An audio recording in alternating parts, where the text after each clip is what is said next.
What is up, guys? It's David, also known as DRC, and welcome back to part number 2 of how to make your beats sound old by adding dust and wobble to your music. You ready? I'm ready. Let's get it.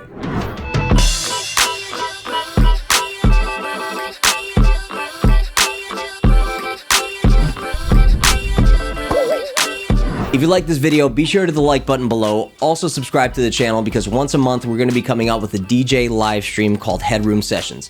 This month it's going to happen on April 10th from 3 p.m. to 7 p.m. It's going to be a good time. We're trying to get a bunch of DJs in and out. I really want to just keep getting more content out to you guys and we can have fun together. If you want more updates, memes, DJ techniques, music production tips and tricks, be sure to follow my Instagram at d.r.c_music.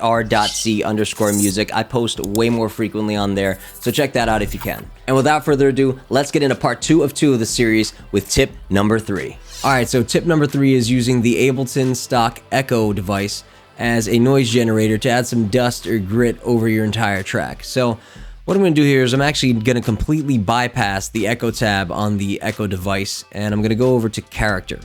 In Character, there's 4 different modules. One that we're going to want to turn on is the noise. This generates a random buzzing or hissing noise, and since it's on its own audio track, it's not going to affect any incoming audio. This is just going to be our noise track, essentially, to add grit to a song. So if you see me increase the amount here, you're going to start hearing a kind of like a low hum. It almost sounds like electrical hum. If you don't want that sound, you can mess with the morph percentage, which is right next to the amount knob, and it'll change the type of noise that is being pumped into your song.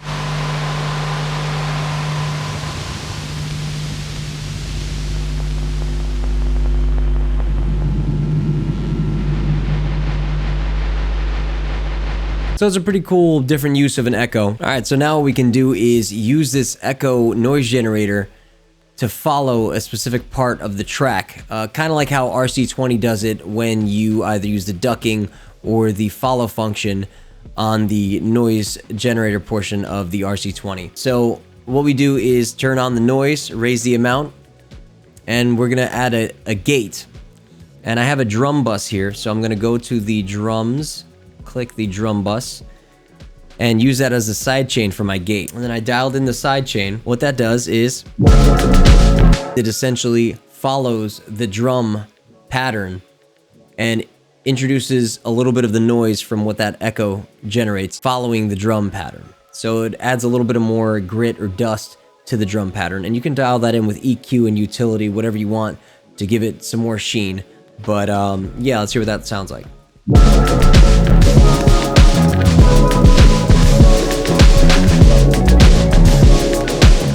So as you can see, I'm messing with the release on the gate. That'll allow it to give it a little more of a natural decay as opposed to it being very choppy. But you can experiment with it, mess with it however you want. This probably isn't the right song to use this type of technique on. Maybe this will work on some more techno trance music where there's white noise on a synth. You can make it follow it and give it a little more noise. You have more control. You can add all of your Ableton devices to widen it up, EQ it, make the noise however you want it to sound. So I think it's actually a useful trick for many genres. And last but not least, using good old Serum. It's a very popular, very widely used software synthesizer, VST, made by Xfer Records. How I use it on this patch is essentially creating an LFO to mimic the wobble of a synthesizer oscillator that you would find in the older days when it wasn't digital and it was a little more analog. So the oscillator pitch would kind of go up and down and wobble. They call that oscillator slop, which is a very strange term for that. But that's what we're going to mimic here now. So what you're going to do here is you're going to go to your folder on Serum underneath the LFO, go to Basic and click Flat 50. It's going to have a flat line at 50%. And then you're just going to DIY, click and drag, double click and drag down, double click, drag up, double click, drag down, double click, drag up, double click, drag down, double click, drag up, double click, drag down, double click, drag up, double click, drag down, double click, drag up, double click, drag down, double click, drag up, double click, drag down, double click, drag up.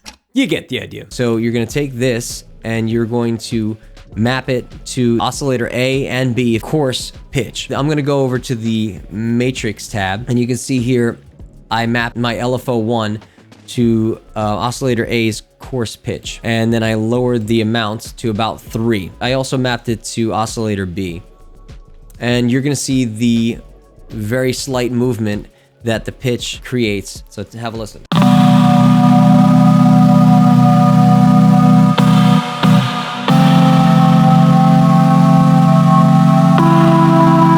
So you get the idea. You basically are using this LFO as a way to modulate the coarse pitch of oscillator A or B.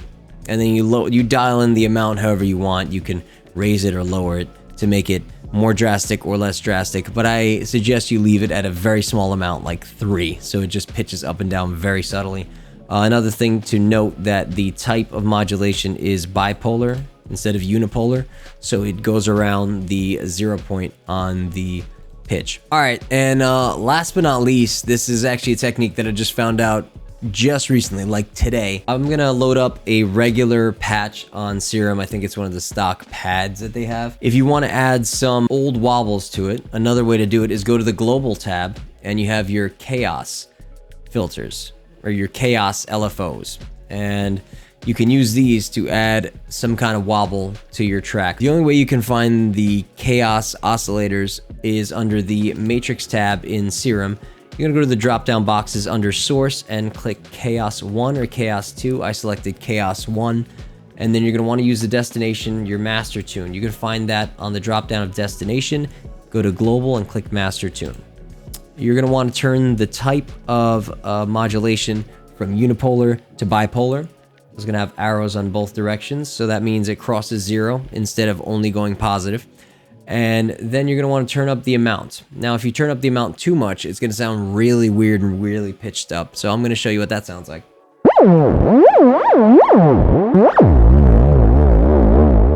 So you see how chaotic that sounds. If you lower this a lot, I'm talking like 3 or 2, it's still going to probably sound too much, but have a listen.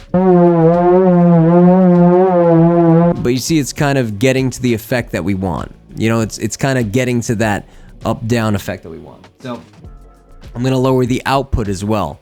And I'm going to do this while I'm playing a note so you hear what it's doing.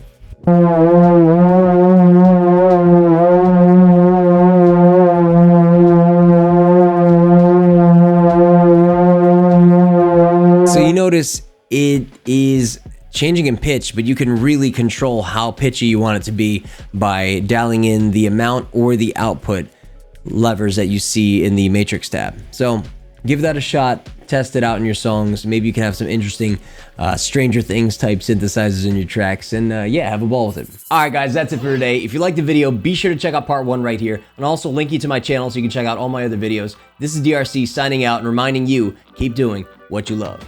I'm out.